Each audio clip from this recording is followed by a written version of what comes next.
Good morning, Heat Nation. Sound of an airplane in the back, sound of the birds in the background. Eventually, these are the sounds of Florida. I didn't mean for the airplane to cross right now, but they no way I'm recording this for fourth time. At least I'm gonna try.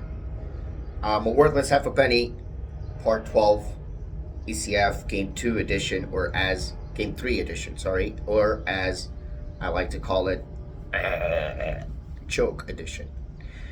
But before that, question of the day is what are the top three players with the most playoff appearances in a Miami Heat jersey? I'm gonna answer that at the end of the video. Again, easily Googleable, but try to answer that at the top of your head. Knowing that will make you a super fan at some point. In any case, what I wanted to talk about today is obviously how much I want Dallas to win today so that the WCF goes at least as long as the ECF so that the Celtics don't get as much rest because that's the only edge that they're going to have. I think, again, the Timberwolves were the best or maybe could still be the best matchup for the Celtics, but haven't seen the way that they've played recently. I just wanted to please kill and let them rot because we need Mavs. We need the Mavs rested. They got 2 games now. The Celtics got the third game yesterday. That's the second game that the Pacers shoulda, woulda, coulda won and didn't.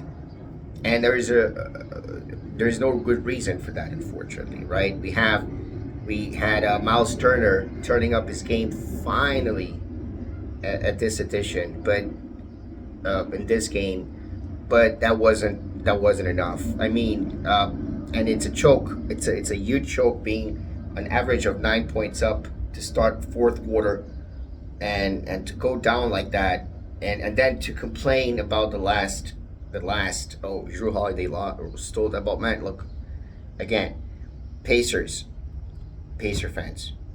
I disagree. I don't think that the Pacers shouldn't have made the finals. The team that should have made the finals should have made the finals. But yes, the amount of injuries that you had didn't put the best teams against the Celtics. Didn't put the potentially best teams that could have been there at ECF against the Celtics. The Celtics, much like the Nuggets in a way, but due to different reasons, partially, in great part, because of all of the injuries, the Pacers ended up being the ECF rivals for the Celtics. And the Celtics, honestly, I thought that this was going to be an easier series for the Celtics. I, again, didn't expect the Pacers to fight as well as they did. The previous game's loss definitely attributed to Miles Turner not turning up, but because of also eventually they lost Halliburton, at a time that he could have made a difference. But again, you choke a 9-point average lead in the fourth quarter. That's just ridiculous. So yes, absolutely, the ECF becomes boring, and I mean, the fact that it was so close, at least we can't say it was necessarily injuries, and at least it was close. So it's a pretty fun game to watch, right? Especially the fourth quarter when the Celtics started clawing their way back back up, right? And I think that makes for good entertainment. That's great, regardless of how unbearable. And this is, I think that nobody wants a Celtics dynasty. That's number one. Again, I don't think that the NBA nowadays favors dynasties, but I think that one of the reasons the Celtics are hated is because of the fact that people don't want Celtics dynasties. But another reason is because they're so corny. Jaylen Brown trying to play a villain right now when the only thing that he did was a couple that I remember, right? A couple of quite dirty moves against certain players, and then wants to be seen as a villain.